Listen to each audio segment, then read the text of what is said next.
Hey guys, Joe Miles here with Osseo Gear. This is the Mission Whitetail podcast. We're going to be doing a deep dive into what it truly takes to kill these mature bucks. We're going to step outside the box and look at the why for gear, tactics, training, and more importantly, the mindset from over 35 years of chasing these magnificent animals all over North America. Thank you for following along and welcome to Mission Whitetail.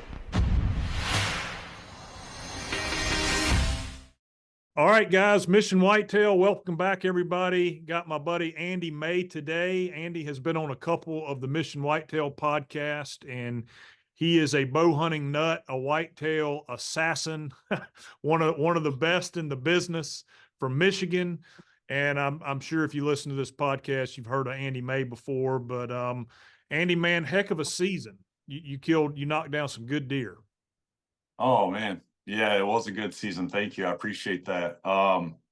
Yeah, it was amazing. Got some great whitetail hunting in, had some success, got to go to some new places, new species, new adventures. And yeah, I mean, that's what I live for, just constantly experiencing new things, new challenges. I've really, like the last couple of years, I've really started to think more about other species besides just whitetail and mule deer and antelope, and was able to,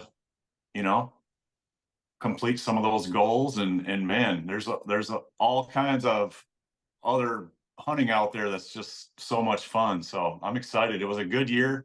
I was really happy with the way it went, the way I felt throughout the season. Stress was pretty low. I was having fun, made some great shots on animals, which is like everything to me. I mean, that when I can make a really good shot on an animal and just get a quick, clean kill, man, that feels so good. Yeah. And when I don't do that, man, it really hits hard, because I spend a lot of time, nearly every single day. In fact, right before this call, I was just downstairs, just putting in reps, just down in the basement. A lot of time just making sure I put that arrow right where I want it. And when you do that for a whole year and you're preparing for one shot, one opportunity, and you don't capitalize on that, that's a tough pill to swallow. It really is, man. I mean, you take into account all of that, but then the travel and getting yourself into a position to shoot a trophy animal. Everything that goes into it. I mean, I've got some video clips from back in the day out of ground blinds and stuff where I have missed a deer and had what they call a high speed fall apart, throwing stuff, tearing blinds apart. Because it is, I mean, you spend so much time for an 8-second encounter. I mean, they're all different, but a really short encounter, and you do not want to mess that up. Yeah, and it's a hard pill to swallow too. That like you always feel. I've always felt like, if I just the things I even teach my daughter with sports, like if you work hard at this, you can achieve your goals. If you work harder than anybody else. And I've always adopted that mindset in whatever I was focused on. And I feel like I work so hard at just being so efficient with my weapon.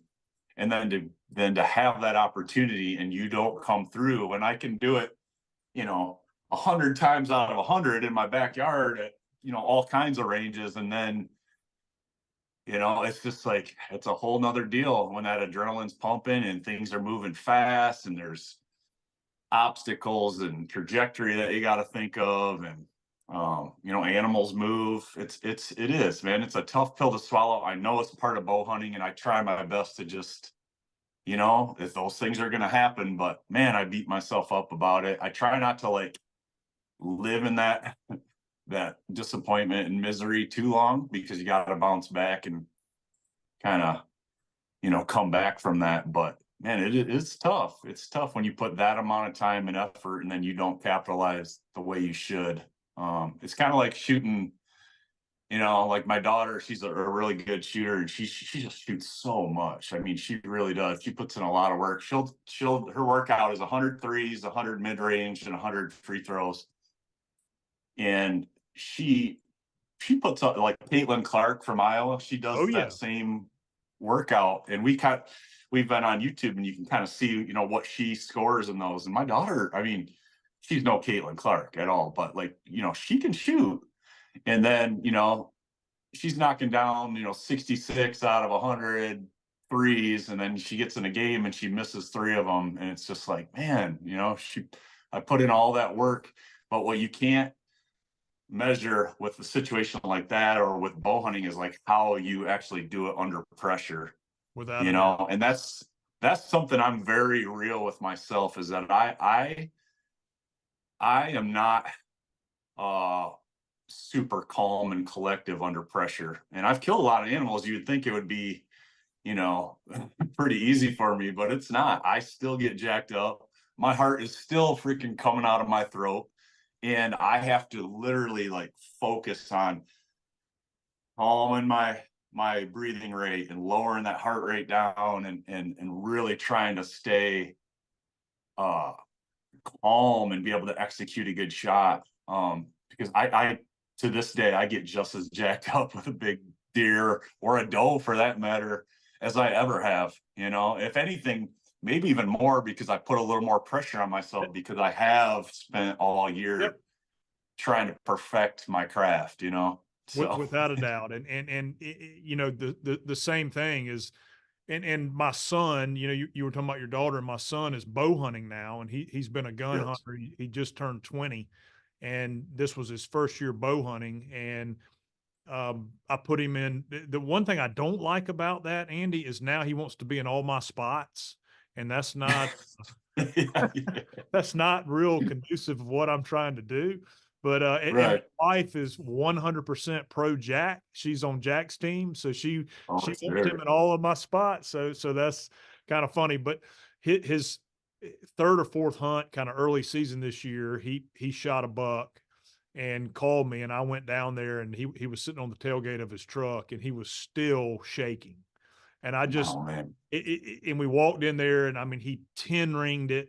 There's a nice, you know, river swamp 8 point that he shot. And, you know, we tracked it 70 yards, and it was laying there dead. And just seeing his expression on that, and then was able to take him down to Mexico, and you know, this late season in December, and he shot another one down there. So he got two this year, but he is 100% addicted to it. And we actually, the guy that was with him on the Mexico hunt videoed it, and getting to see him go through his process and how excited he got. And Yeah. it just, it's, man, it's magical. That It whole, is. process is magical. It's incredible. Yeah, I mean, it's we live for that moment, you know, putting ourselves in that high pressure situation where the adrenaline is just running through our veins, and you know, you have to somehow, you know, get your bow drawn back, get steady, and then execute a good, calm, relaxed shot on an animal. And we only get a certain, you know, maybe one chance at that a year, maybe, you know, maybe a couple if we're really lucky. And I mean, we live for that moment. But yeah, it's so cool to hear about your boy. I'm sure he's shaking. I'm still the same way. I feel bad for people that don't get to experience that. Like, I live for that, like put myself in the red zone like that. You know, there's just nothing better. I mean, I literally practice all year just for, like you said, that 8 to 10 to 20 seconds or whatever, just to experience that one time and be able to capitalize. And there's people out there that don't have that. You know, they Yeah. don't have that passion or their activity that puts them in that kind of situation. But man, I mean, we're the lucky ones, right? We're hunters, you know, and it's really cool to hear about your boy doing that. Oh yeah, yeah, That's it's good. fantastic. Yeah, he told me, he came, my wife's birthday was Sunday, and he came and had dinner with us, and he said, "Dad, I've finished YouTube." And I said, "What do you mean you finished YouTube?" He said, "I've watched every African bow hunting video on YouTube, every one of them." I said, bud, you hadn't finished YouTube, trust me. But yeah, he's I don't know if that was a hint that he was ready to go to Africa or what exactly that meant, but Sounds like it. yeah, I'm just excited that he's getting into it. It's good stuff. That's very cool. Yeah. Well, today what I wanted to you and I visited, it was maybe 2 years ago, year and a half ago, on bow setup. And Hmm. we've talked strategy and all that and beat that up and beat it to death. But um, let's talk real specific today on your bow setup, because you're one of the guys that really pays attention, test, and you've got to prove it to yourself through your practice and through everything that you do, that it's a piece of equipment that you're going to use for that 8-second window, that 8 to 20 second window. And if it's not going to give you an advantage, I know that Andy May's not going to be using it. So Hmm. if you don't mind, let's just go through your entire bow setup again. We did it a year and a half ago, but I'm sure some things have probably changed, just like with my Yeah. setup, things have changed. So I'm going to maybe do not rapid fire, but I've got a list here of some questions for Okay. whitetail bow setup. So let's start with what bow you're shooting now. Okay. Well, and I do this every year. I have two bows rigged up, ready to go. Um, Both of them are tuned. Both of them are shooting great, and I usually have them set up slightly different. Part of that is because I do think certain hunts, certain scenarios, one setup might be optimal, even though I think both of them would work across the board for just about anything. I enjoy doing that. I enjoy setting up two bows. I enjoy trying different arrow setups. One is a small compact bow. It's the Matthews Verdicts. I mean, it's several years old. Um, I have not been able to get rid of that bow, even with some of the newer ones that have come out that are in that same size range. It's incredibly quiet. I shoot it really well. The draw cycle agrees with me. It's about as short as I can go with my draw length, where I don't get like random flyers. Like I had that Tri-X Yep. when it first came out. And that was, a 28-inch axle to axle, and my draw is 30 inches. So, that string angle, and I think I was getting a lot of knock pitch. I'd shoot it great, but then, maybe 2 out of 10, I'd get to these little flyers where my pin was on the bullseye, but the arrow would hit here. And I don't like that. I No. know exactly where my pin is when my shot breaks, and that's where my arrow needs to go, assuming, there's not a lot of wind and other factors. But that Verdicts, I usually set that up as kind of like a more like maneuverable bow. I use a little bit shorter stabilizers on it. I still use a front bar and a back bar, but I shorten them up a little bit, more compact, more maneuverable. And then I run a little bit heavier arrow setup out of that one. I'm still using those What is it days. axle to axle, the Verdicts? What is It's that? a it's 30 inches. It's 30 inches. Gotcha. Okay. Yep, it's 30 inches. So pretty compact, especially for a guy my height. Um, but I run a heavier arrow set up with those day six arrows. Um, the HDs, which are the originals. Small diameter, very thick wall, very tough arrows, very durable. Like I don't ever break them. I've never broken one. Are they Um, 204s? Are you running the 204s or? yeah, they're Yep. they're a two they're a two yeah they're a 204 outside diameter. But then because of the thicker wall, they take a smaller knock. Gotcha. You get what I mean? Yep. But yeah, very tough arrows. Probably the best thing about them is their component system. There's kind of an insert outsert that slides in, and then there's a collar that screws onto that, and you can bond it all together, and it covers a good part of the front part of the shaft. Very tough. I've never bent those. Really, really confident in those arrows.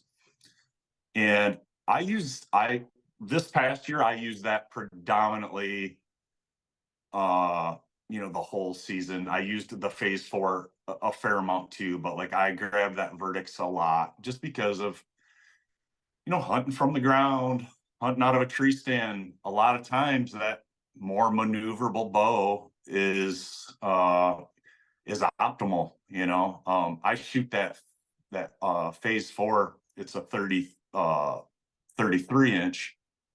I shoot that phenomenal, and I have that one set up a little different. But this Verdict's, more maneuverable, more compact.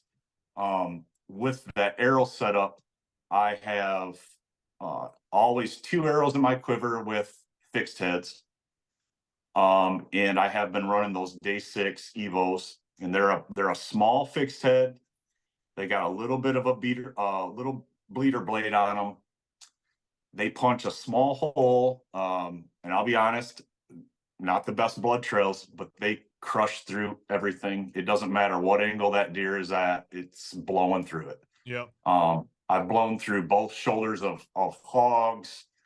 I mean, the thing is it's incredibly tough, and because it's that small kind of 2 blade with a bleeder, it just splits bone, and that's a huge advantage to have that. I call it angle forgiveness, meaning it doesn't really matter what angle that deer or animal is. I feel comfortable. I can take the shot and blow right through it. So you think about, you're up in a tree stand and you got a deer walking by and he's quartering two. Well, with my other setup that's a little lighter and I'm using more of a mechanical big cut, I might not take that shot. I'm going to wait till he turns broadside or quartering away.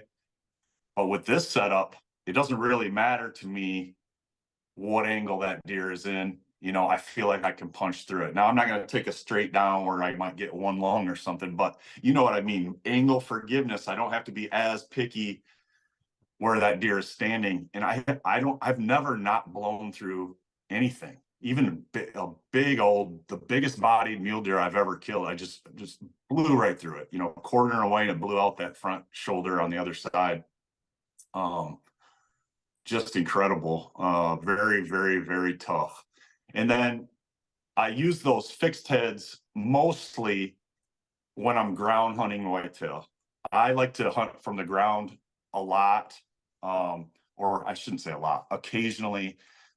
And I do it in a manner of kind of like sort of scouting, sort of hunting, sort of still hunting. I'm moving slow, I'm moving with the wind, I'm moving with the noise of the woods, and I'm slipping through the cover, I'm glassing, trying to spot something up ahead that I can stalk in on, trying to catch movement before they catch me, or trying to slip into an area maybe that's sensitive and I don't want to go in with a tree stand and try to get up in a tree and find a spot. It's more like, bedding area, tight to bedding. I'm slipping in when the conditions are right, and I'm going to hunt from the ground and try to catch them totally off, by surprise. And that method is so cool. I love hunting that way. Success rate it's kind of like high risk, high reward. I often am bumping deer, unintentionally getting spotted, but at the same time, it seems like every year or every other year I get into, on a really big buck that I couldn't get on in another way, and get an arrow in them. So, Well, and I certainly just different. yeah, and I like the skills that it takes to do that. You have to be incredibly patient. You have to move with the forest or with the vegetation, and when that wind blows, or you're waiting for the ground to be damp and soft, and it's just like you're kind of just in that rhythm of the woods, and you're slipping through there undetected. It's freaking awesome. And when you can pull that off with a bow on a mature animal, pretty cool, pretty exciting. One of my Michigan bucks this year, it's exactly how I killed him, and I was after him, for several days. But So on the ground whitetail, I like that fixed head because a lot of times when that shot does happen, they're keyed up, they're onto you. They see something, they turn, they're quartering to, they're facing. So I want something that's going to punch through. Yep. Um, What weight? Sometimes, yes. What weight arrow for that? Yeah, those are coming in right at like 525. 525. Yeah, yeah. So they're, they got some heft behind them, but it's not too heavy where I still can't, if I need to poke one out there, I can. Yep. But that it's that situation of being on the ground and kind of in their face, it's tough. And I'm not like a small guy. I feel like I'm pretty sneaky, but I got a big, tall profile. And a lot of times, more times than not, I'm getting a shot where that animal is looking at me, turning, quartering to, like stands up and then maybe takes a few steps forward. So I need something that punches through where if I had that big cut mechanical, which I do like, I actually prefer those in most cases, I might have to, hold off on that shot. So the other three arrows in my quiver, I'm running a mechanical. And that's just for, my typical tree stand hunting. And I'm going to be a little more picky with my shot selection, quartering away, broadside, maybe slightly quartering to, but that's about it. And I experiment with different broadheads because I enjoy it. Um, I enjoy it. I do a lot of research. I talk to a lot of um, guys that kill a ton of animals, like yourself, like Brian Barney, like some Western guys like Marlon Holden.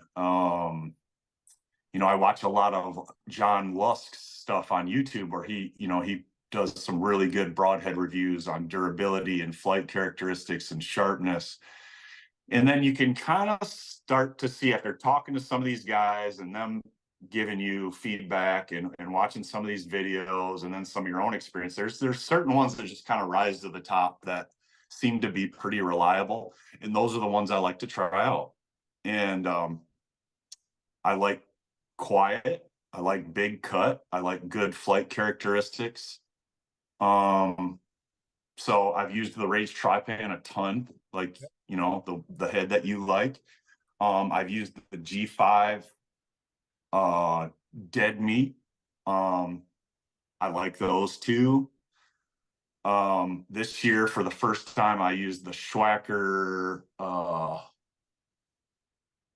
I want to say maybe I can't remember 201 or something, but I purposely picked the 1.75 cut just because I know with the Schwackers,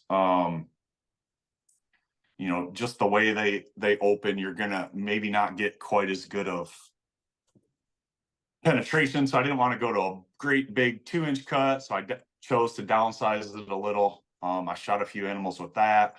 And then I also tried out those Evolution broadheads. They're called the Hide, and it's like a hybrid. It's I think like a 3/4 inch fixed head.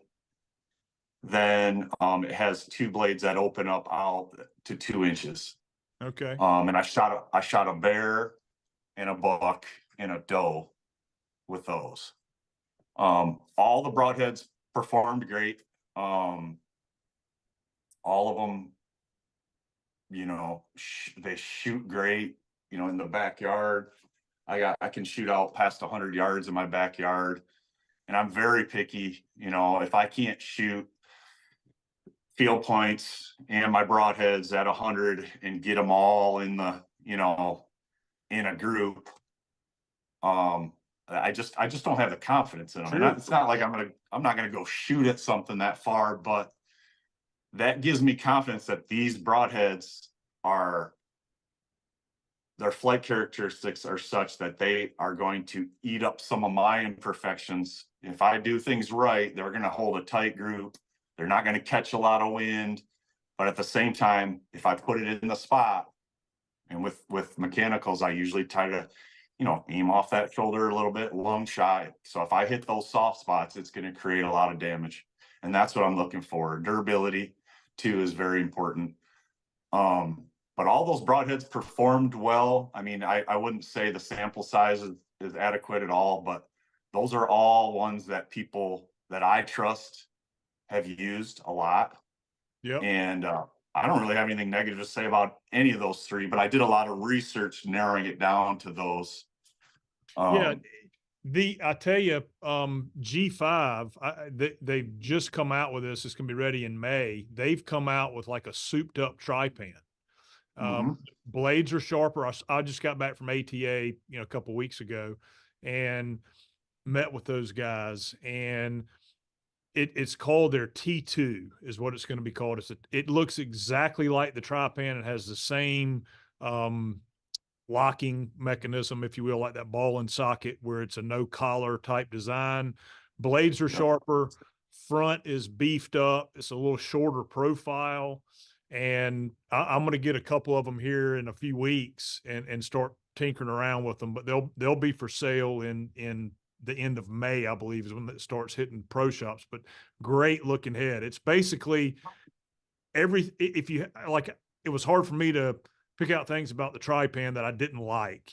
I just liked Mhm. everything about that head. But if they beefed up the tip would bend a little bit on that hypodermic tip when you'd hit Mhm. heavier bone. The blades weren't always super super sharp, and those are two things that they've done that they've just made the tri-pan better. I don't know this to be true, but I think the patent on the tri-pan may have run its course or something. So some of Mhm. those protected things are up. And so G5 was able to design something very similar without having any patent infringements. And those guys at G5, they're engineers and smart cookies. So I'm excited to try those out this year. Yeah, I saw a picture of one and I was like, "Oh, that's interesting. I'll definitely check that one out as well." I enjoy it, man. I mean, there's a lot to be said to, hey, stick with one bow, one arrow setup, because you become one with that bow. You start to learn that trajectory, and there's a lot to be said from that. Just stick with one setup and one that works and learn it like the back of your hand. And I believe in that, but I I enjoy trying new things, and I enjoy trying to maximize accuracy and forgiveness while making my arrow quieter, while using a broadhead that can create more damage, and trying to, you know, try new things. And I like being able to talk to people about that. It's just the way my brain works. And I like being able to give guys that maybe haven't tried that stuff honest feedback. Hey, I wouldn't, I would try this, or I wouldn't try this. So I enjoy it, man. It gives me something to do in the off season. It makes me feel like I'm doing something to improve as a bow hunter. And God, I mean, I'd rather go outside and test and tinker than I would, go join a bowling league or a golf league. I mean, it's just Right. it's fun. It's fun for me. Yeah, I but enjoy it. I get it. I get it, and it's challenging too. Yeah. To draw a bow back and put an arrow right where you wanted it at 40 yards. It's challenging, and repeat it over and over and over again. And yeah, it is. And when you stop, I mean, like if guys went back and listened to our first conversation about this, they're going to already see some things, like with broadheads and arrows that you're doing a little bit different. And it's trying to constantly evolve, constantly get better. So Yeah. it's one of those things where you just can't get stuck in a rut. They do say be mindful of the man with one rifle, right? Be careful. Mhm. That guy knows that rifle and he can shoot it. But at the same Mhm. time, you've got to evolve, and as technology progresses, it opens up opportunities to be more lethal. And if you Yeah, if you can be more lethal and put the animal down quicker, be more that's right. accurate, that obviously we don't want to go down a rabbit hole on drones and cell cams and all that, technology that's really changing the game as far as a hunter is concerned. But as far as lethality, and if you can improve that, it's definitely worth exploring. Yeah, no, I agree. You know, it's very important to me, you know, personally, to make sure archery stays archery. And I know it's changed a lot, and we're doing a lot of different things to our bows to make things better, you know, quieter, faster, balance better. But you know, personally, I still think we're at a point where, you know, hunting with a vertical bow is very challenging. Um, yeah, you know, there's guys on TV, and you would think that it's super easy to kill a deer at 100 yards watching some of these guys, but I can assure you it's not. There's very, very few people that can make that shot under pressure, or, you know, 60 yards, 70 yards, 80 yards, whatever it is. And I mean, we're not those guys, you know. I mean, some of these guys are the best archers in the world, and I don't want to I don't want people to think that that's the goal here, is to just shoot farther and farther. In fact, my goal is to get closer and closer, because I have noticed, yes, I can stretch it out and I can make a long shot, but with that, you know, routinely has become shots where the arrow didn't hit quite where I wanted to. Um, More wounded animals, longer blood trails, things that don't make you feel good. Yeah, And I think that that's the trend right now, is to be able to just, you know, lace them out there at 80 yards or whatever. But, you know, I think that we kind of need to keep that all in perspective. And archery is about getting close. But yes, anything that can make us more lethal, put that animal down quicker, you know, help me make a more relaxed shot, quiet arrows, you know, things like that.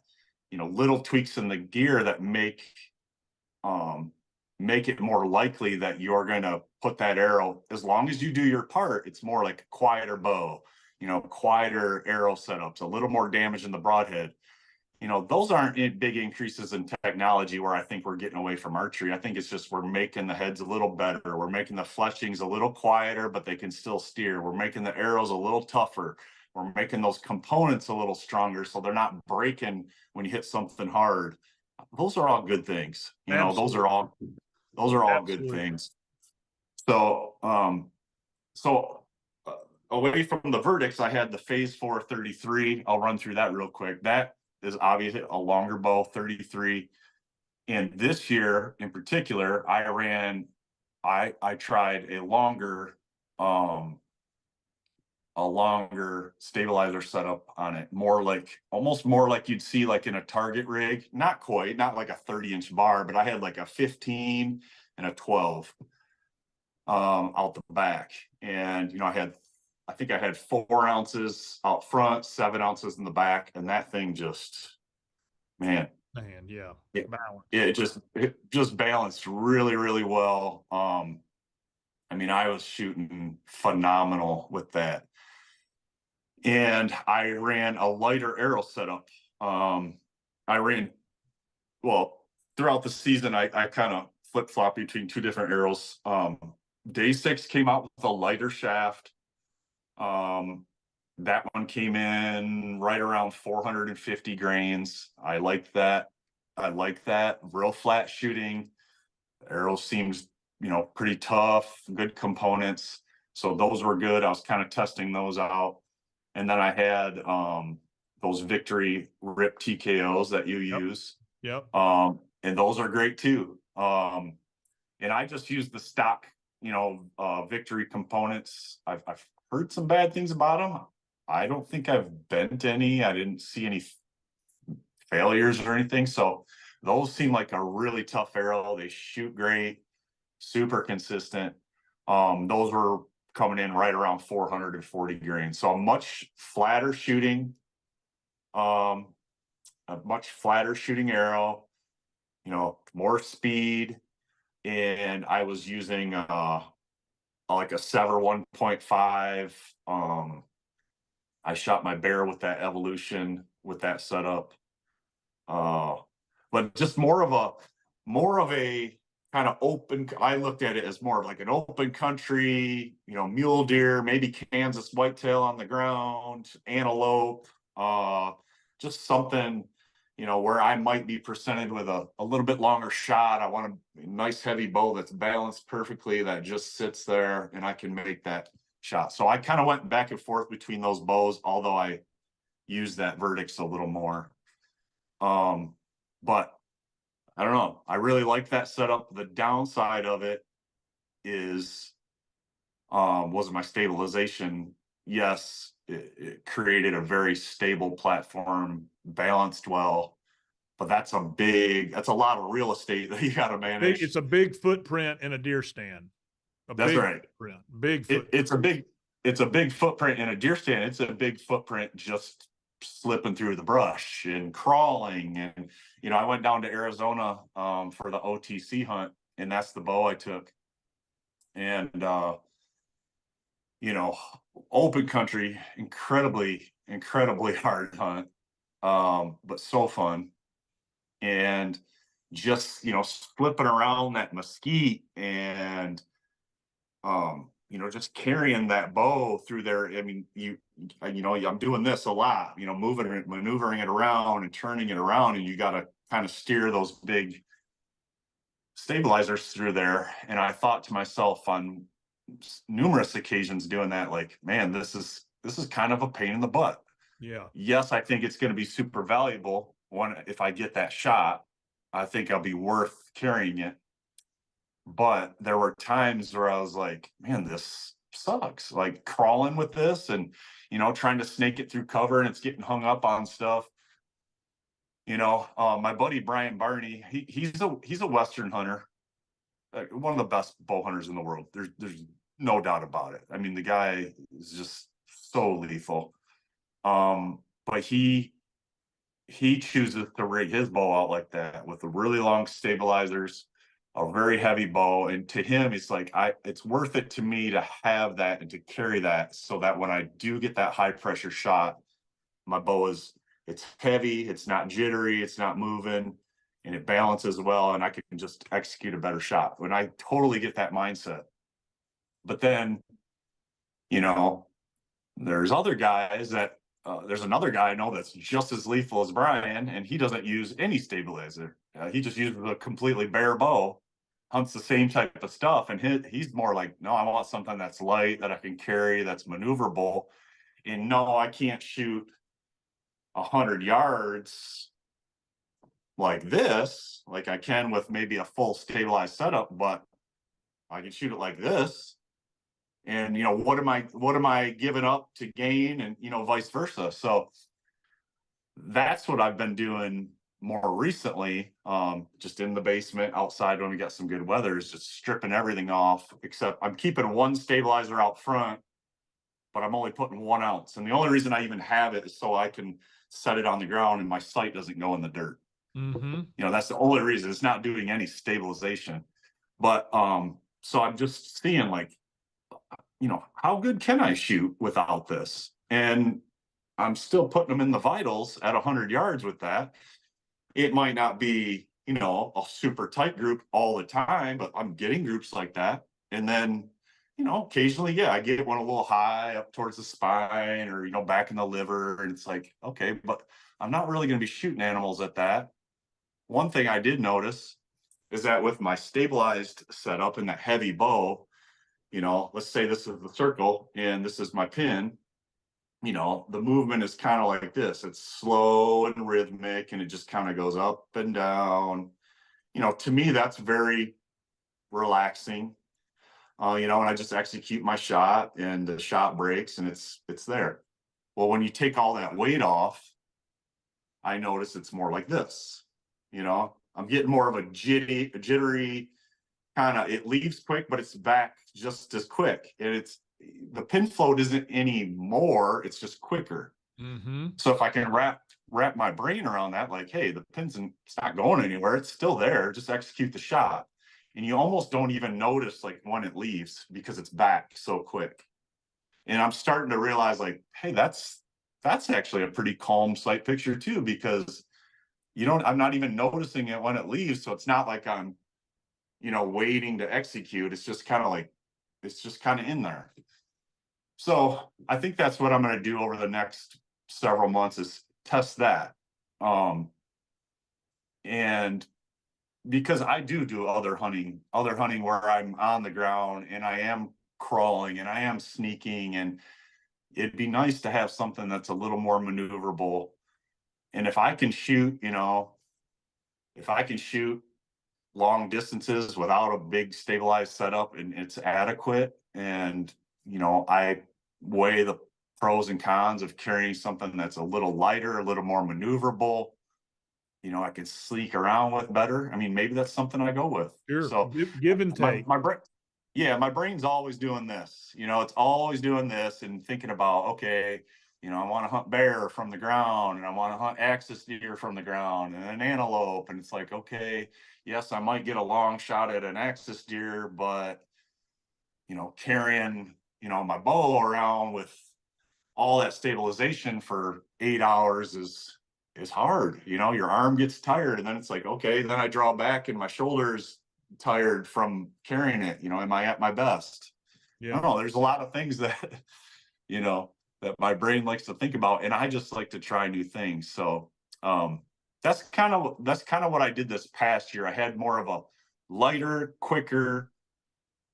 I say long range, even though I wasn't like going out there intending on long range shots, but I was thinking more of like those hunts where, a coos deer hunting in Arizona, or a mule deer hunt, or, the axis deer or something there where you might get one that's out 40, 50, 60 versus the verdicts where I had more of that strong, short range, can reach out if I need to, but more of that powerful, more maneuverable tree stand ground hunting setup. And those are the kind of two that I ran, and I practiced with them on and off, so I felt very comfortable switching back and forth. But that's kind of where I ended up going into the season, and was super happy with both, very confident with both. Yep. Now, 70 pounds, is that what weight you're running? Yeah, I usually get the 70-pound mods, and then I'll usually twist them up. So a lot of times what I'll do is I'll get the 29.5-inch mods, which actually, when that bow's in spec, they measure 29.75. And then I'll twist the weight up a little bit to get to like 72, 73, which I really like. And then that stretches it out to just about 30. Gotcha. So that's kind of my wheelhouse. That's where I feel comfortable. But yeah, that's what I was running. And then I got notes here, sorry. Um, let's see, you hit on draw length, 70, 73 pounds. Strings, do you do the factory zebras, or are you an aftermarket string guy? So um I, I've never had I've never had too much of an issue with the zebra strings that I can say. I mean, yes, they stretch a little. Like I'll set my bow up, I'll shoot the strings in, I'll set them up to 72 pounds or whatever, and I'll shoot, and then I'll throw it on the scale like a month later, and they're like 69, you know. And it's there's some stretch there. There's no doubt about it. And that's even after thousands and thousands of shots. But then I usually twist them up again and then get it back to where I want. And they usually hold. Um, so I haven't really felt the need to do that. But what I did do, um, with my Traverse, I still have a Traverse, in my verdicts. When those strings were kind of done, like towards the end of their life, I bought aftermarket strings, and I bought them from my buddy's dad, in Missouri. He makes some really good strings. So I had him make some, and those seem to be a little bit better quality. They didn't stretch as much. Very good, very sharp looking string. So I was happy with those. Um, I've never used them. I've heard good things about the gas strings, and I don't have my lift yet, my Matthews lift. It's supposed to be coming, but supposedly they have some new strings called match strings that are supposed to be better quality. So we'll see. But yeah, I mean, there's no doubt about it. Those zebra strings, you know, you can shoot them in 100, 200 arrows and kind of get them settled. But I check my weight routinely, and you know, they move around, and I don't know if it's more with temperature or what, because what I started doing last year, I have a little archery room downstairs where I work on my stuff, and I started writing down the poundage every time I checked it throughout the year, and I would check it like every 2 months. And it'd be like 72.9, 71.2, 69, 70.1. And I mean, it's kind of like doing this 40 yards, 50 yards and in, you're not going to notice a whole lot. You're still going to be in those vitals, but you notice it at 100. Oh yeah, without a You doubt. notice it. You drop 2 pounds at 100, and all of a sudden you're hitting at the bottom of the 3D target, and you're like, what in the world? And you don't really understand why. Another thing that I noticed, and I don't know if this is a string issue or if it's just an issue in general. This is a really good tip that a guy that knows more about bow tuning and bow building than me, he gave me. But I told him, I was like, I don't know what it is. Like, I get my sight tape all dialed. I mean, it is dialed to the half yard, just money. And then out of the blue, like, a month later, 2 weeks later, I'll come out and I'll shoot, and I'm hitting like 2 inches low, 3 inches low at 70, like consistently. My group was up here and now it's down here. And it's like, and he said, are you having some serving separation? And I was looked at it. I was like, no. And he's like, no, it'd be under the D loop. He's like, cut your D loop off and see. So I cut my D loop off, and then that bottom knot on the D loop, there's like a gap in my serving, and I'm like, yeah, there is. So he's like, bring it in, and he's like, we'll reserve it. So I brought it in, and he used some different material, I think it was Halo, and we reserved it, and got everything lined back up, and everything was back to normal. So that's something right there that it's kind of like hidden underneath, but it can move and it can really impact that. I don't think guys really see it shooting at 30, 40 yards, but that's why I like practicing at long ranges, because I see those little things that change immediately. Yes. Whether it's in my form, whether it's in the bow itself, whether it's a drop in poundage, whether it's that serving separation, whether it's the cam coming out of time a little bit, like I see it, and then it's like, okay, let's figure this out and fix it. But that's why I'm able to shoot accurately that far, and that's why that gives me confidence being able to shoot like that.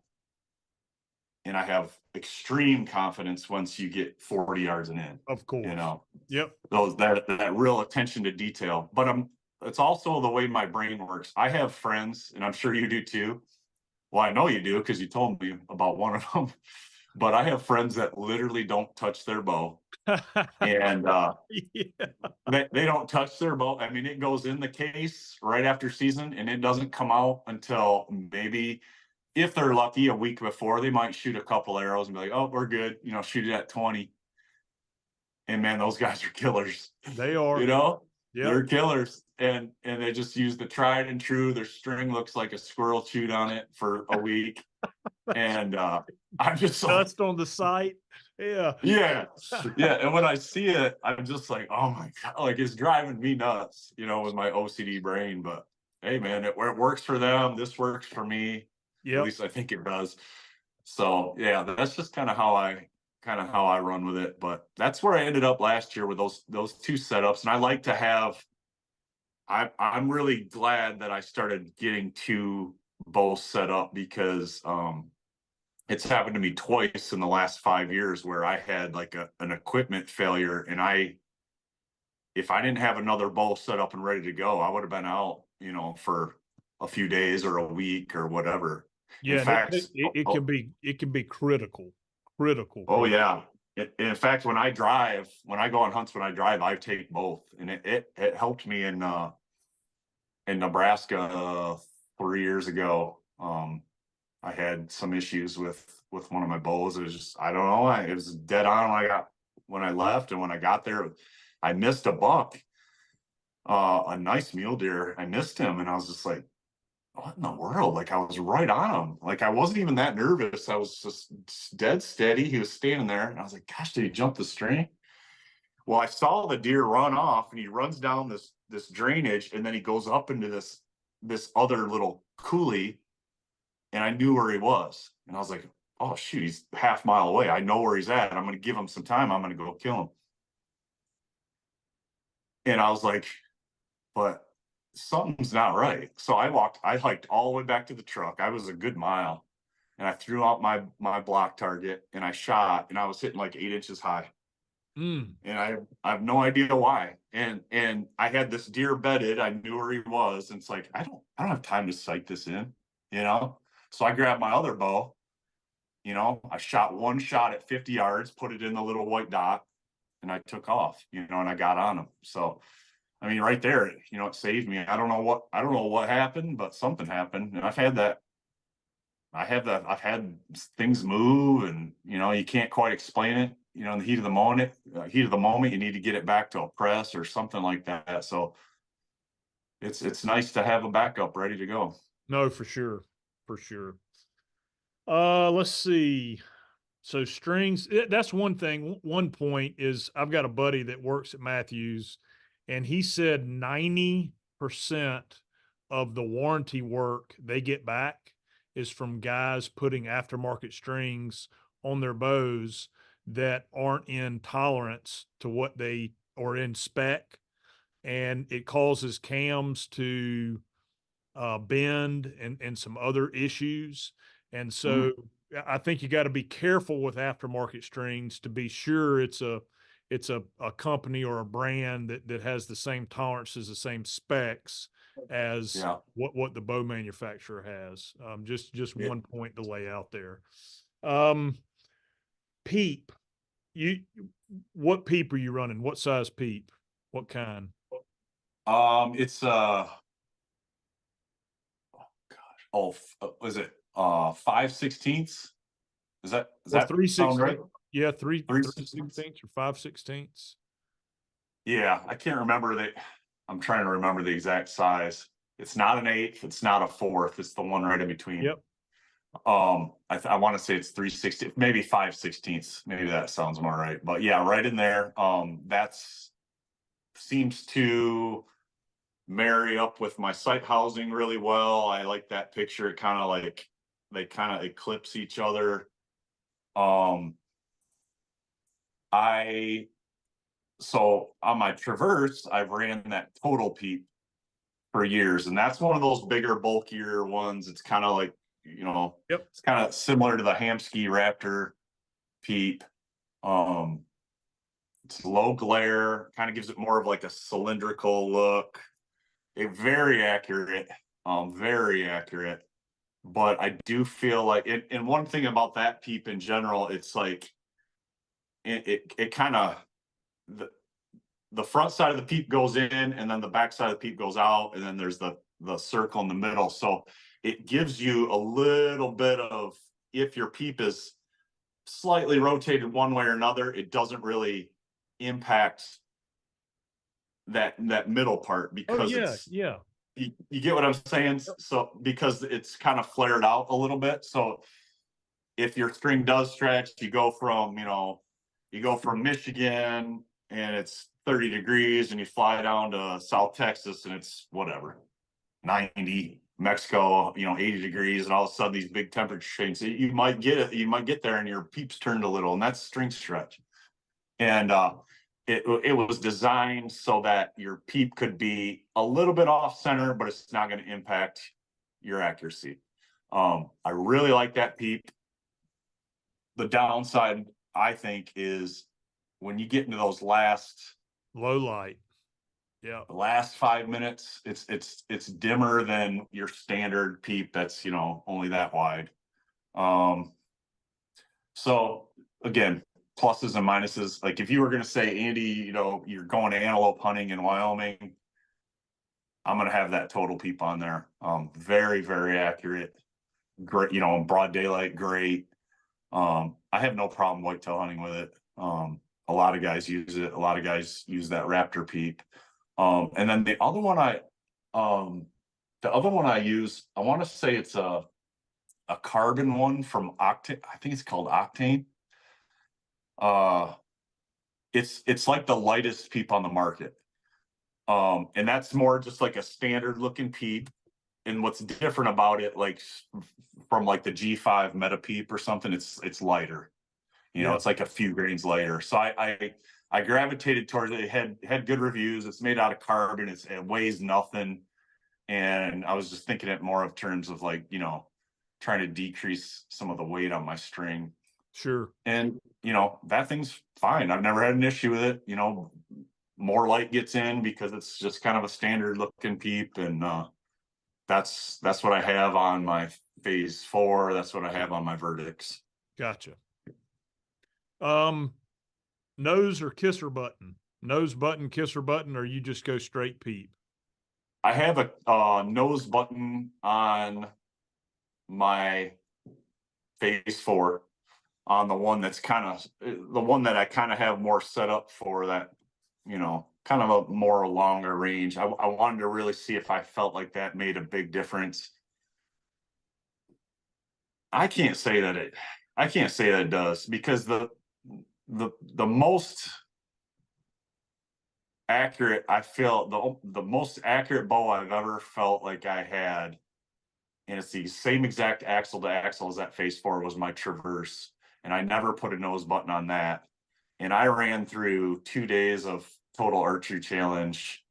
I mean, you're talking, anywhere from 40 to 120-yard shots, technical shots through timber, steep angles, and I never missed, and not once in 2 days. And I didn't have a nose button. I just touched my nose to the string, and so I mean, it might help some people, especially people that kind of tend to come off the string or come out of their peep a little bit.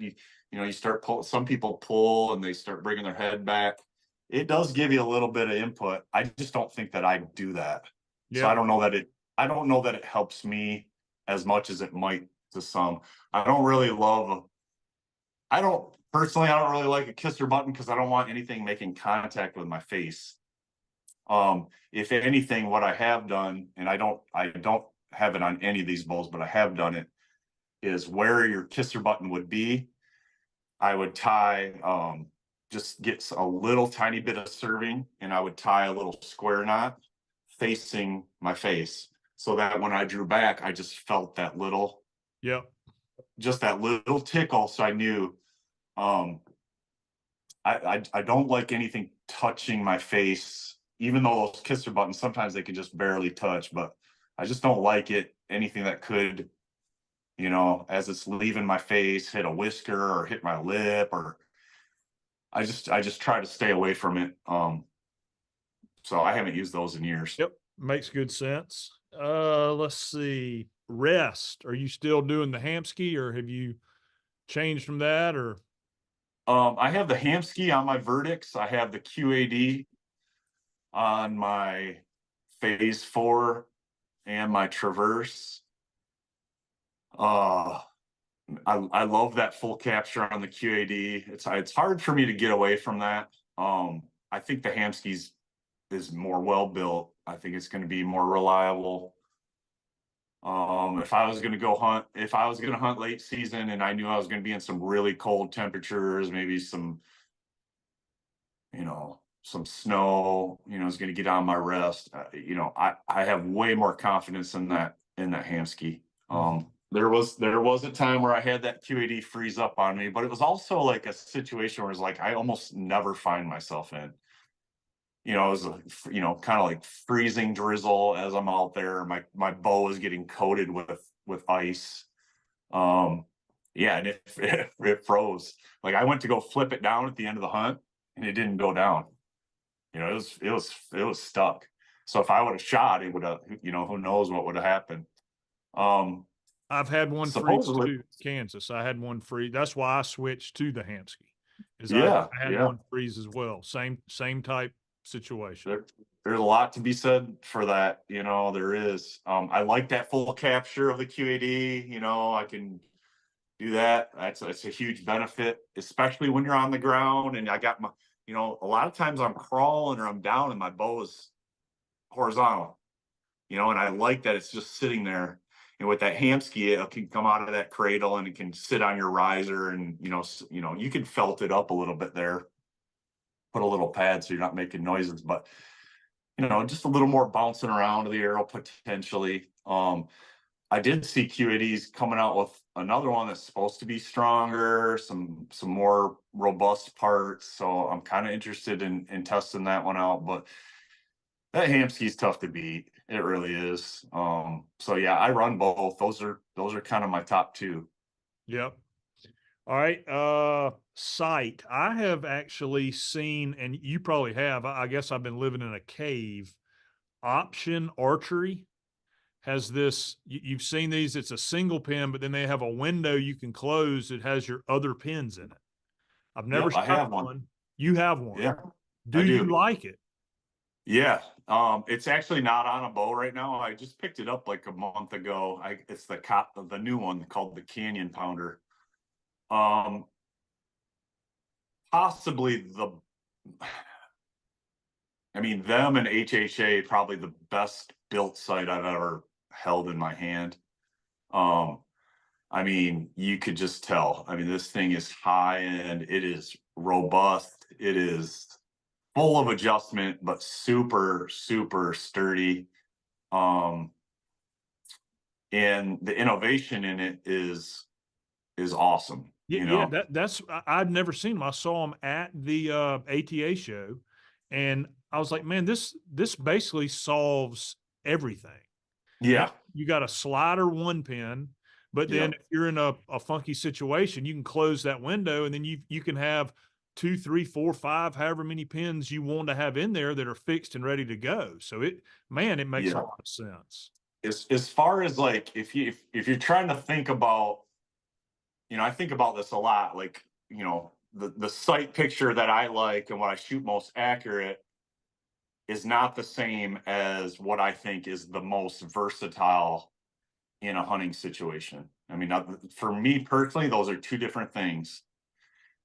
I can shoot a single vertical pin way better than I can shoot any horizontal pin. I just can. I don't know why. My eyes like the vertical post. They like one pin at the top. I can do a double vertical fine, but I like seeing that open picture around and just one post going right up the back of the leg. I shoot that really well. And you start throwing on horizontal pins, and what I notice is, my groups start to go like this. They start to get a little wider. Up and down isn't really affected, but like I get a little more left, a little more right, still in the vitals usually, but it's hard for me to let go of like that really high level accuracy and accept less accuracy but more functionality. So sometimes I have a hard time with that, but that option sight, it is so versatile. And you're right, like you can have that door shut and you're good at, however many pins. I think I have the 5 pins, so 20, 30, 40, 50, 60. So I'm good. Anything inside 60 yards, I don't have to adjust. I'm good to go. But say I want to go to a total archery challenge, or I'm archery hunting antelope where one's at 65 or 70 and you feel comfortable taking that shot, I can flip that open, dial to 70, and I got that single pin. The only negative for me, and it's not a negative for everybody, is that horizontal. I don't Yeah. I don't love it. I don't love it. But the benefit of having that versatility might outweigh the small amount of accuracy I'm going to gain with a vertical single pin. It might. And that's why I bought it, because I wanted to test it out. I wanted to try it. The pins are bright, they're awesome in low light. Um I got the 0.10 size pins, perfect for me. It's incredible. It is. And what's really neat about it is, if you wanted to, there's two spots for sight tapes. So there's one on the inside, there's one on the outside. If you wanted to, you could run a sight tape for a light arrow setup. you could run a sight tape for a heavy arrow setup as long as they have that same outside diameter Yeah. and the same knock. You know, and you get them to, shooting a good bullet hole. You potentially could do that. It'd be a little confusing, but um, I think what it was intended for is the one side is for using the single pin, and then the other side is using your bottom Yeah, pin. yeah, when you have the window closed, right. Yep. Yeah, if you wanted to, instead of shooting 100, you're wanted to shoot 130 for some reason. So um, it's kind of cool that you can do that. So I have one. It'll be on a bow this off season, and I will be shooting it and putting it through its paces. I've already had it on a bow. It's just not on one right now. I shot it, quite a bit in the fall in the backyard, and I loved it. Little heavy, not spot hog heavy, but like not black gold light. Right. It's Yep. it's robust. It's well built. Um, I also have right now is that ultra view slider, Yeah. and that thing is, man, the sights are they're incredible. That thing is, it may be in some ways ergonomically, the way it functions, the way the lock is, that dial, it might be my favorite. I mean, it's just so smooth. That dial it's small. You can run two sight tapes. Um, it's just incredible. I mean, it's so well built. You can tell it's super durable. The downside of that one is a pretty big downside for me is the pins are not very bright. Mm. Um, you get in a low light, they are very dim.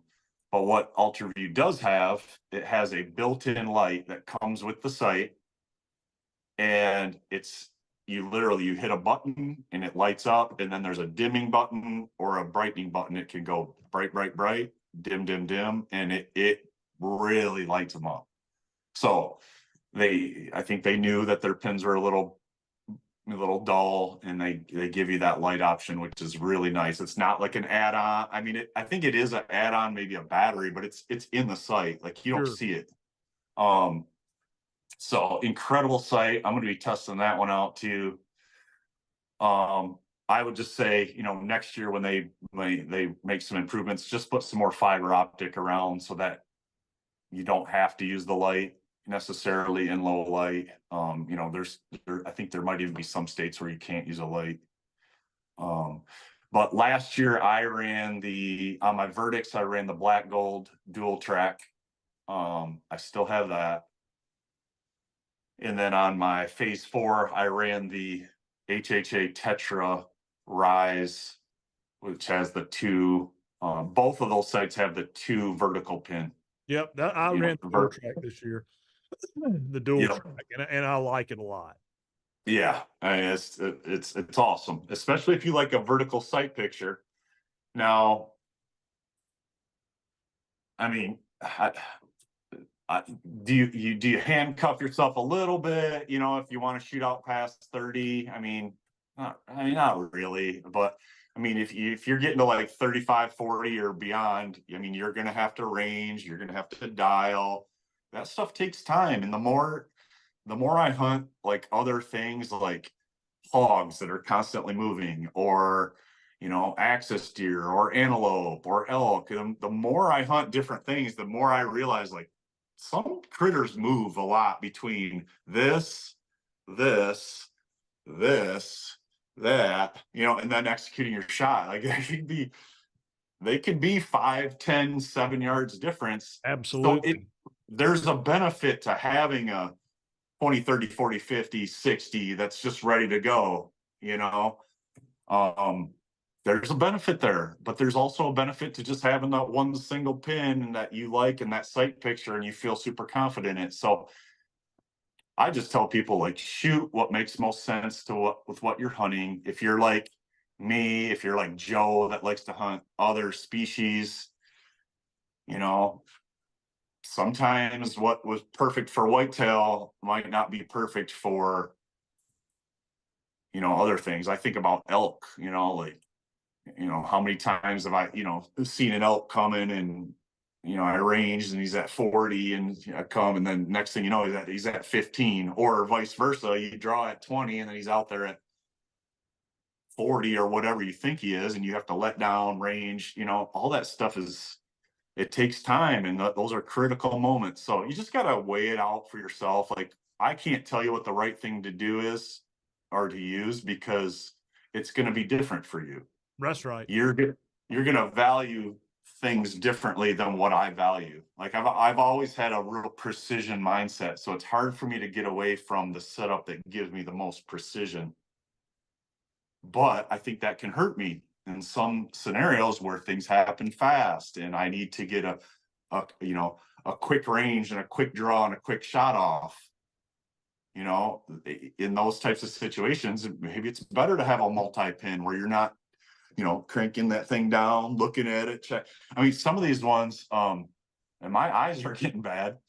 Like, some of these sites, like the option one, I mean, the sight tapes they're fine, but the way they're laid out, it's like the yardages are very, very close together. They're like, the lines are like, they look like they're almost touching. So when I'm looking down, say I'm shooting at, in my backyard, I'm shooting at a 3D target that's whatever, 100 yards, and I'm looking at it, and I'm like, it's blurry, and I'm like really taking the time there. And that might not impact me, but it might in a low light whitetail scenario. You're like, you see one coming, he's at 35 or something, and you might have a sight that's like that, and you're trying to crank it and you're looking, and it's hard for me to see. Where what I like about the HHA, I love this. It's on a wheel, so the yardages are more gapped. Yep. So there's a clear difference between 49 and 50. And I can see it. I can like physically see it, so I can crank it, or maybe at 100 yards, like, you shoot up 100 yards. If your thing is at 99.5, you're hitting at the bottom of the 3D target. Sure. And but if I'm at 100, I'm right in there. So sometimes those ones that are real close together, or it's low light, you're looking and you're just, for me personally, my eyes are getting bad. So there's some things there that I really like about the HHA. And they just came out with the Rise 3, which is a 3-pin, which I'm looking really hard at. And it's a 3-pin, it's horizontal, but you can independently adjust all three, and it's got 3 pointers. So you could set it at 20, set it at 30, set it at 40. And then you got 3 ready to go. And I'm really partial to HHA. I love the way they're built. They're not the heaviest on the market by any means. Their pins are probably the best. And I really like that wheel. So I don't know. As you can see, I like trying out. Yeah, that's right. And you'll fall in love with, one of them, or you'll stick with what you got. But you've got a standard and you've got a baseline. Right. Mm-hmm. And always looking for improvements. Yeah. Yep. All right. Last one. I know we've been going for a little over an hour here. Knocks and fletchings. Yeah. So I changed both of those this year. I got away from in no reason other than I was just shooting so good. I did not go to my lighted knocks this year. I like lighted knocks. I shoot them well. I think they're a huge benefit in the woods as far as like seeing where you impact. But I did not switch to them this year because I was shooting so well with the arrows that I had. And I was just like, I'm putting them in there, every time. I just don't want to change. Sure. So I didn't. And I just ran with, just kind of standard knocks this year. There were times where, I shot an animal and I was like, gosh, where did I hit him? Because I do like when you see that lighted knock, you see it tracking through the air and then you see it disappear, it gives you that visual input of where that hit. Like you have a really good idea, like, okay, I'm back a little, or that was a little high, because you see right where it disappears. And you don't have that, especially like in lower light, or, under a canopy, always, with a standard. So I stayed with the standard Knox. The fletching, what I did change to this year is I went to those tack vanes, those 2.75 driver. Yep. Um, I had tried those before, like a year or two ago, and I gave up on them because I was blowing through my target and it was ripping the veins off. And I was like, oh, this sucks. I don't want to have Yeah. to refletch my arrows every time. Well, then I watched a few more videos and I found out, okay, I wasn't using a primer pen. Yeah, it's sort of a pain in the butt, but they have a primer pen and you're supposed to prime that base and then immediately put their glue on it. So it's like 1 and 2, and it activates something. So I did that. I gave them another try, and they hold really well. Like you can't pull them off. They're much lighter than just about anything. They're kind of like the same, like in that same ballpark weight as like my heat vanes, but there's more steering.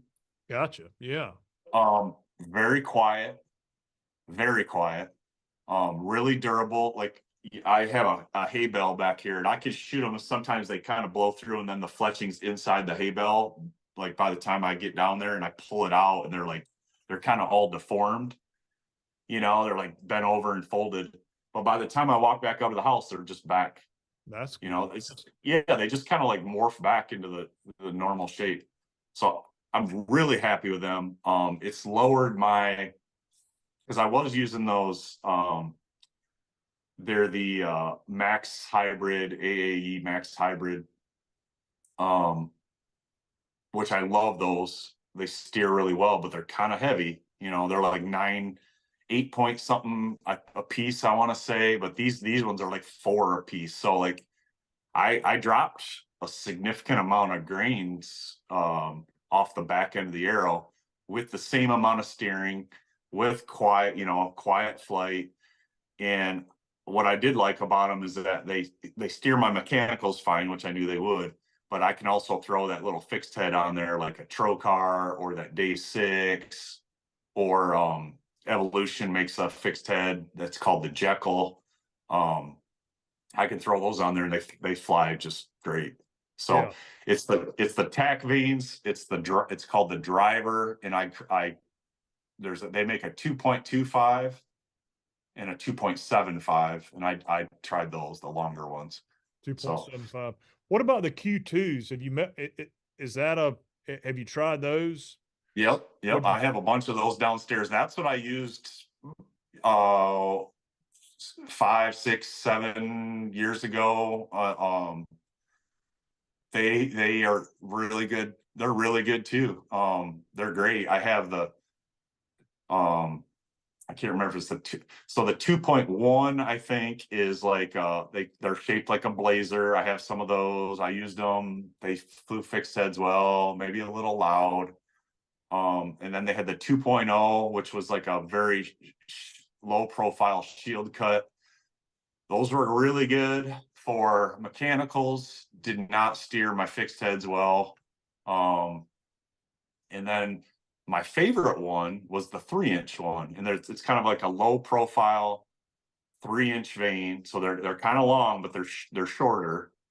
And I'd put a helical on those, just a 3 fletch, and those steered my mechanicals well. They steered my fixed heads well. I just got away from them because I just started trying other things, and Yep. maybe just uh, no real reason that I didn't go back. I wasn't unhappy with them. I think they're great. They have a lot of different offerings and sizes. I think anyone that uses those would be super happy. Yeah. Yeah, I've messed with Yeah. those a little bit this year. I'd always been heat, and Yeah. again, why did I change? Just to Yeah. mess around and see Yeah. some new stuff. Yeah. Well, good, man. Well, I appreciate you taking this time in the middle of your day to do this. It's actually, this is going to air tomorrow. So Lucas Oh, has got perfect. his work cut out for him this afternoon to get all this uploaded and ready to go. But man, I appreciate it, Andy, as always, a wealth of knowledge, and we appreciate you taking your time and coming on and doing this. Yeah, this was fun, man. I appreciate it. Anytime you need me, let me know. All right, buddy. Thank you so much, guys. Appreciate you listening. Any comments or feedback, let us know.